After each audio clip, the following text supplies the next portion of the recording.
Easy flower nail art you can do anywhere. I'm taking the color 300 by Essie and doing a thin layer in 3 equal swipes. Don't worry if it's not perfect, the second coat will fix this. With the same technique, apply your swipes in sections, floating the product down just like this. And once semi-dry, take a second color and a dotting tool and center your first dot in the middle.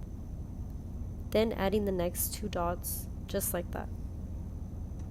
Connect the rest of the flower and add your top coat, sealing everything in. Finally, take your favorite moisturizer